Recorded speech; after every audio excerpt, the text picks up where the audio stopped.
Okay, welcome everyone. This is Kim Vanderheiden, and we're back with our series of Design the Life That You Desire. And I'm really excited today to be speaking with AdaPia Derico.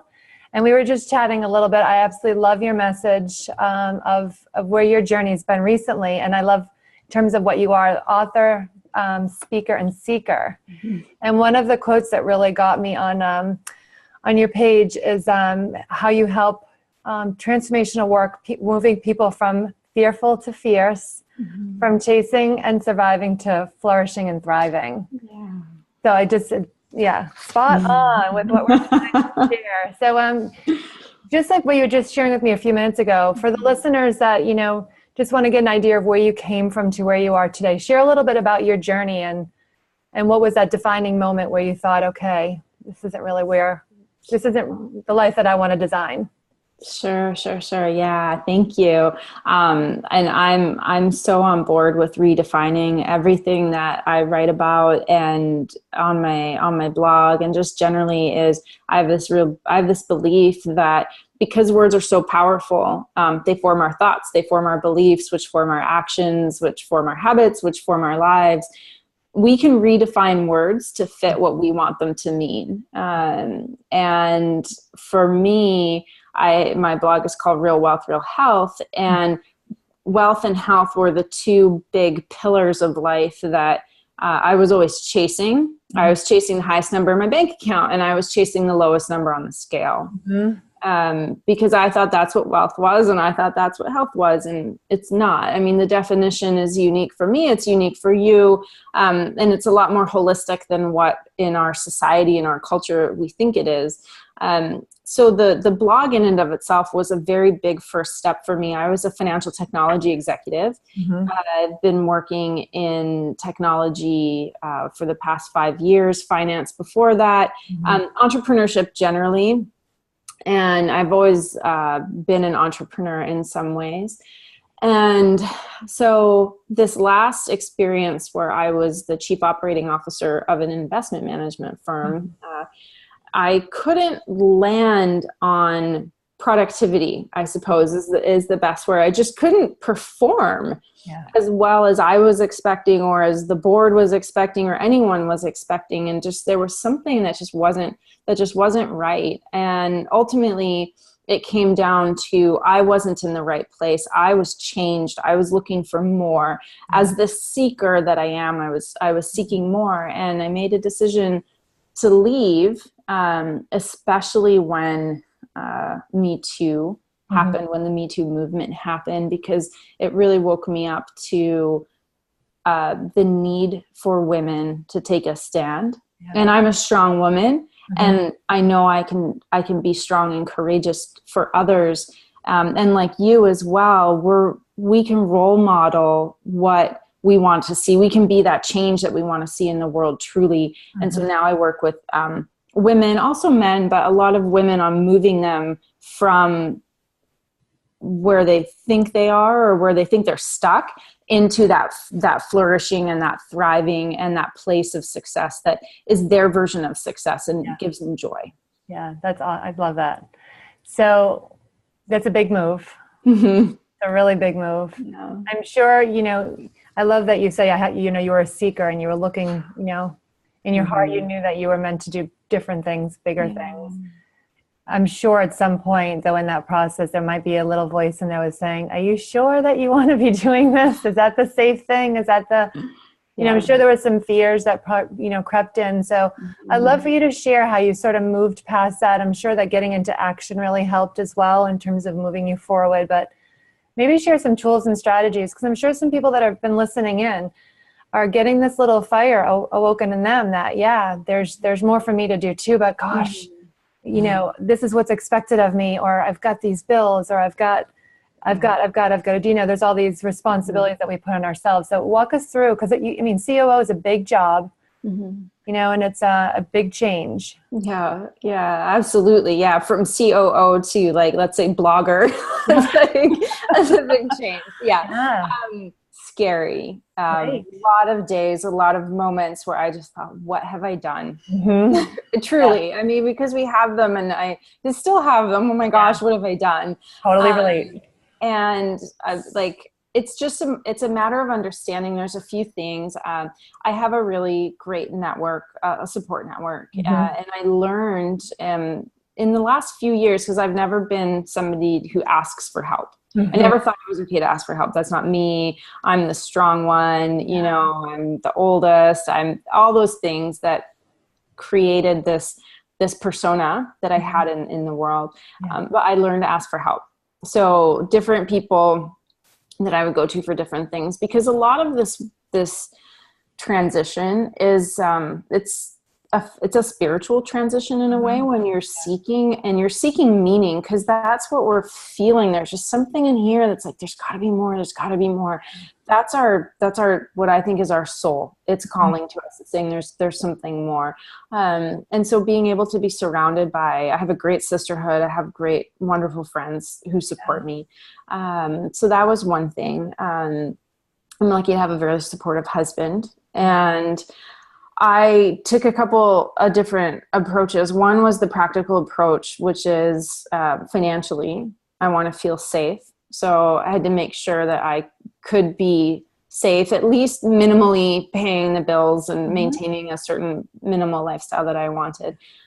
So I had that set up for myself for a few months to give myself space mentally. Because if all our thoughts are like, oh my gosh, how am I going to pay the bills? You can't get creative and you can't take a risk. Like, I mean, it's today's version of Maslow's hierarchy of needs. I mean, we have to. So that's the first thing. And then the other thing was I worked with a coach that really helped me transition. And that was really important for me, because it's that accountability, which is different from a friend, because a coach is going to tough love. They're going to say, did you do this? Is your plan in place? And giving advice on what to focus on first, because I'm a very broad thinker. Like I think of constellations. I'm not a straight line. So it's like, okay, here are the moves. So I got that kind of support. And then I had just to trust. I just had to trust that, because it felt right. And I had to anchor into that. What do I want to feel like every day? How do I want to wake up? Who do I want to be? And anchoring back into that, especially in moments when the inner critic voice would start going on overdrive. What have you done? And look at your career, and like, look at all your colleagues doing great. And so I had to also remember, and this is important for everybody, that voice is not you. It's a voice. Just like the voice that says the shoulds, you should this, and you should this, and you should that. That is not you. It's the ego or the shadow that runs on repeat, that's trying to keep itself safe, because your expansion scares it. The soul coming forward and saying, I want to live, this scares your ego. And it's like, okay, I'm going to bring you back down. I'm going to put you in your cage. I'm going to put you back in your box.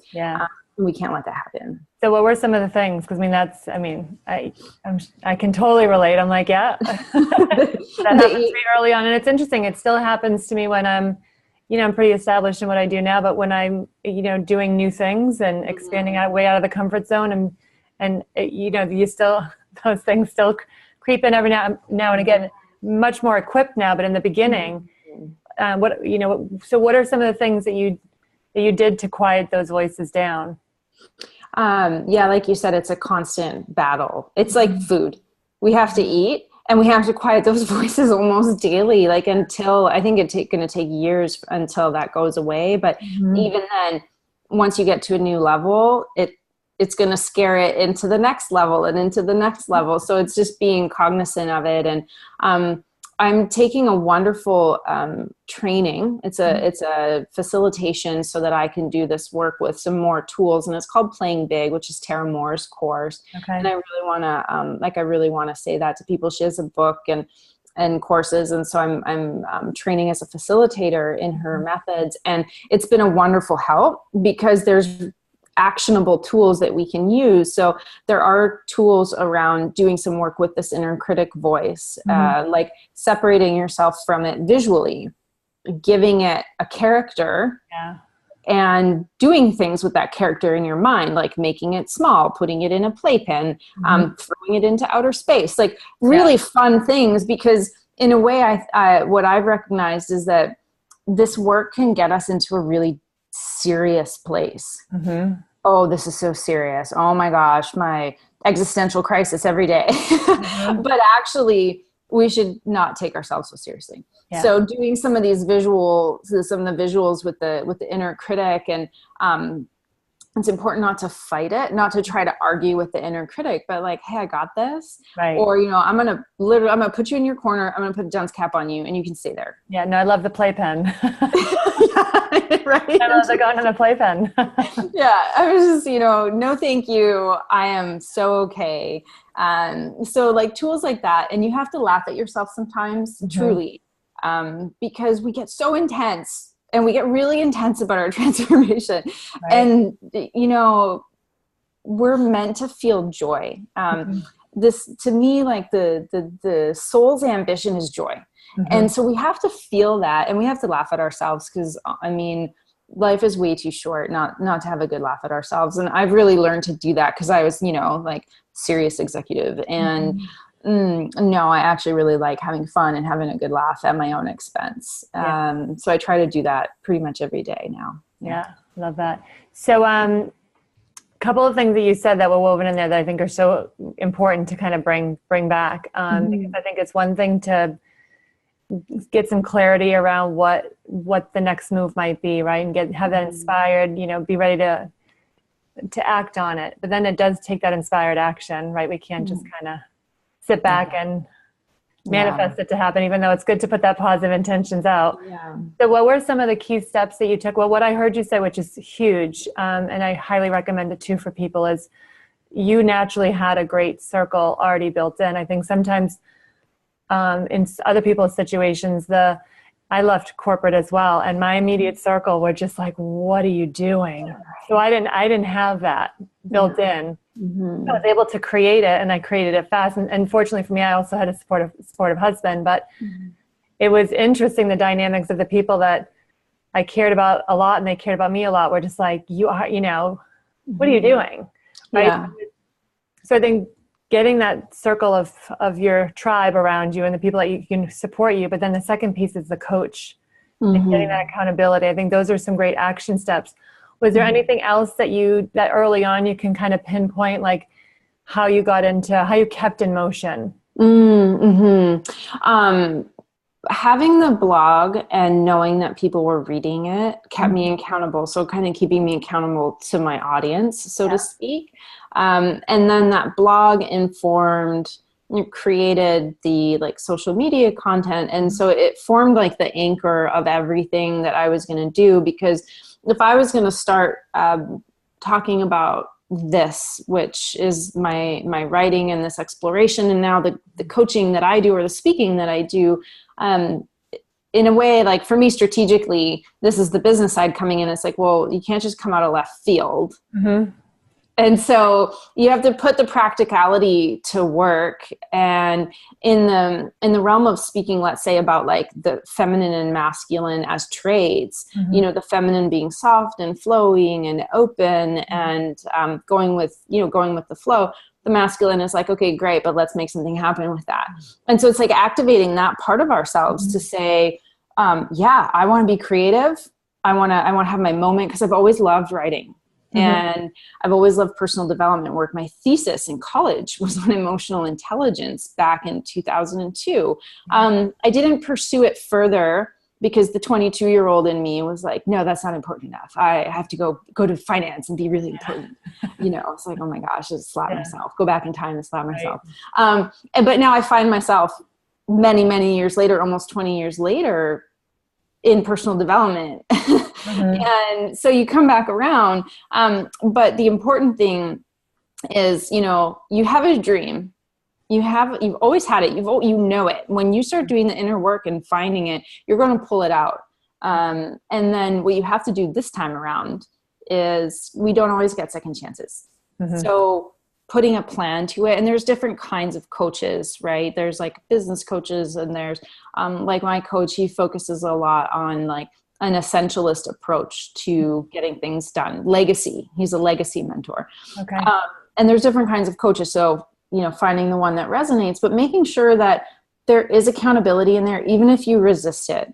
Because you might love the idea of like, oh, I'm free. I am free, look at me go. But if you don't ground into action, then you start really regretting the choice. Because we need to take action, and we need to be creative in the sense of creating something, putting it into the world. That's what really feels good.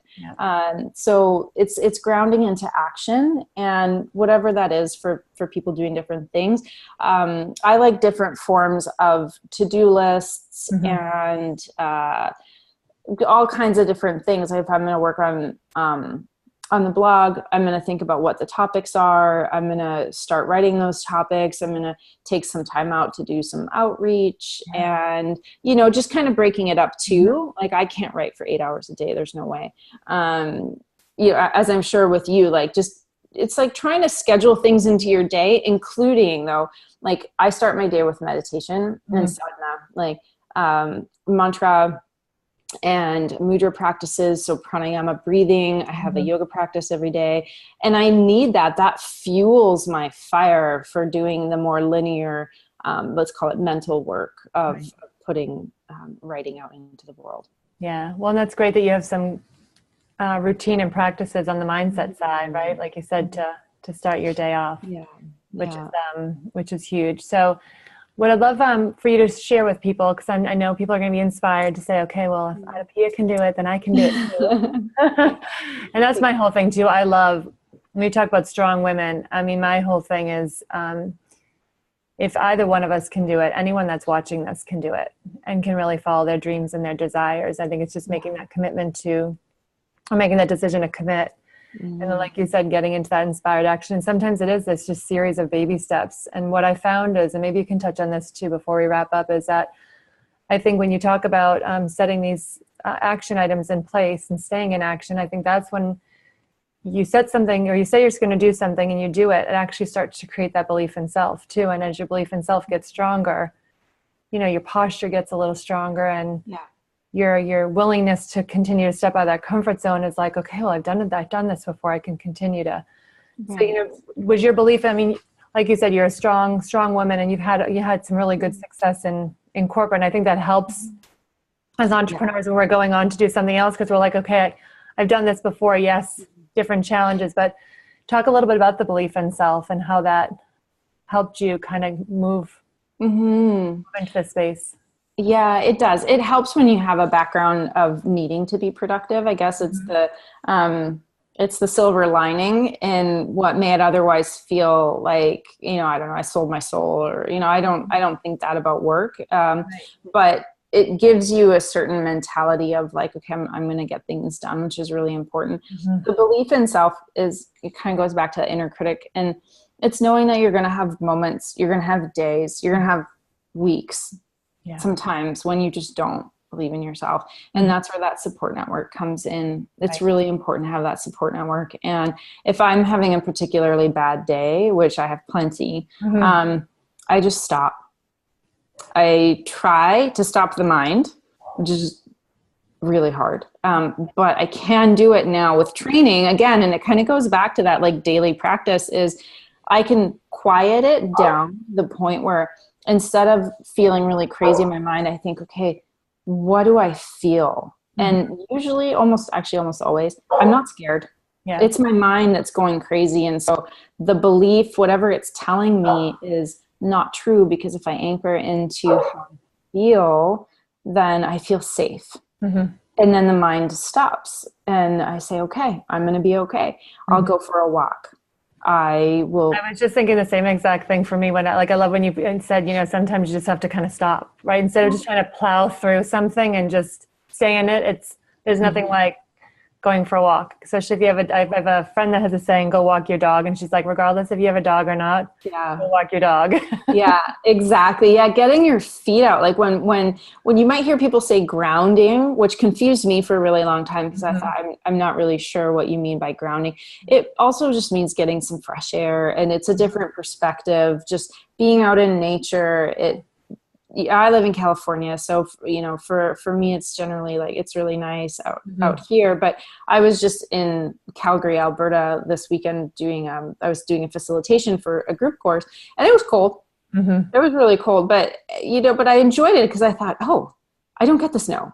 Right. So I made something special of that for myself, and I thought, okay, well, I'm going to go outside anyways, and when you're facilitating group work, there's a lot of energy that you have to get off. Oh, I will say this too. If you're starting to feel like in your mind there's a lot going on, and you feel it in your body and you can't get it out, a bath with sea salts or Epsom salts does wonders for calming. I don't know if it calms the nervous system. I'm not sure physiologically what it does, but energetically, it really cleanses the energy, and you feel much better after a bath. I've never taken so many baths in my life. You're just moving so much energy because you're just like, I'm putting myself out there. I'm being true to myself. I'm being true to my soul. And the ego is going to throw everything it can at me, and I'm going to wash it off. Yeah. I love that. Well, I moved from Boston to North Carolina, and in this home we have a nice big bath. And it's funny, my son, whenever he wants to chill out, that's exactly what he does. And I bought the salts and everything, thinking this is what I would do, and he's using it. He's using it. he does it. So I'm like, okay, learning something new every day. So I love that. So share with us again, maybe one more time. You've given so many great suggestions and tips, but if there's sort of one that you'd pinpoint that can really help someone get into that inspired action and get that courage to take that leap, what would it be?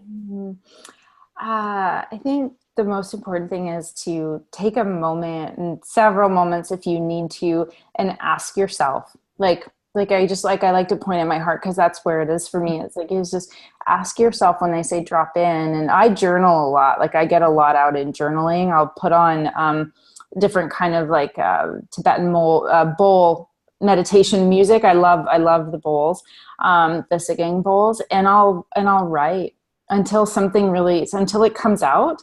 And sometimes I'll sit in meditation. I just ask myself, what do I want? Because I went from nearly 2 jobs ago, almost like crying almost every day because I just wasn't getting along with the CEO. And I was the CMO at that one firm. Just like, hold on a second. Right. That's not life. No. And so, you feel it. And so if we're not numbing our feelings, we're going to be really receptive to knowing what's right. So I would say that inspired action comes from your heart. And so if you can think about what you want to do and it feels really good and you feel like this is going to spark me, then you're on to something. And then it's almost like your duty to yourself to keep that spark lit and to just to keep it going through the action, because it becomes you become the spark over time. And then you don't even think about it anymore. You're like, of course I'm sparked. Yeah. And I think that's where you go inside for that. Yeah. That's a great tip. So thank you for your time today. And I'd love for you to share maybe how people can find, because even just me being on your Facebook post, it was really great. And where can people find your blogs? I'm curious about that for myself. Sure. So I have my professional website, which is adapiadorico.com. Okay. My blog is realwealthrealhealth.com. And then my social is really easy. It's AdaPia, AdaPia. You're going to find me everywhere. And the one thing too, for anybody who's in LA, I would just like to take a moment to say I'm going to be doing my first big personal keynote, which is scaring the poop out of me right now because I'm preparing for it, and it's super vulnerable, and I'm really digging into some shame I didn't even know I had. So this talk is April 22nd, and it's under truth-telling-for-truth-seekers.com. It's this whole day of motivational speaking and singing bowls and It's going to be amazing. It's really going to be a healing day. So if anybody is in LA and wants to come out to that event, that's going to be a big defining moment for me as well. That's great. It sounds special. Yeah, good for you. I'm sure it'll be great. Thank you. Well, thanks for your time. Thanks for viewing in for everyone, and definitely go for it and design that life that you desire. So thanks so much, everyone. Thank you.